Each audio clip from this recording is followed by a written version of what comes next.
സ്വർഗത്തിലോ നമ്മൾ സ്വപ്നത്തിലോ.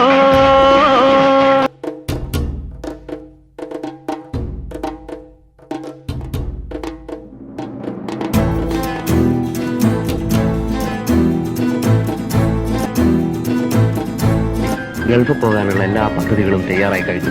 നാട് വിടാനോ? സാധാരണ നാടല്ല ദാസ. നമുക്ക് എങ്ങനെയെങ്കിലും രക്ഷപ്പെടണം മോനെ. ഈ സമൂഹത്തിന് നമ്മളെ വേണ്ടടാ. പക്ഷേ നമുക്ക് പല സാമ്രാജ്യങ്ങളും വെട്ടിപ്പിടിക്കാനുണ്ട്.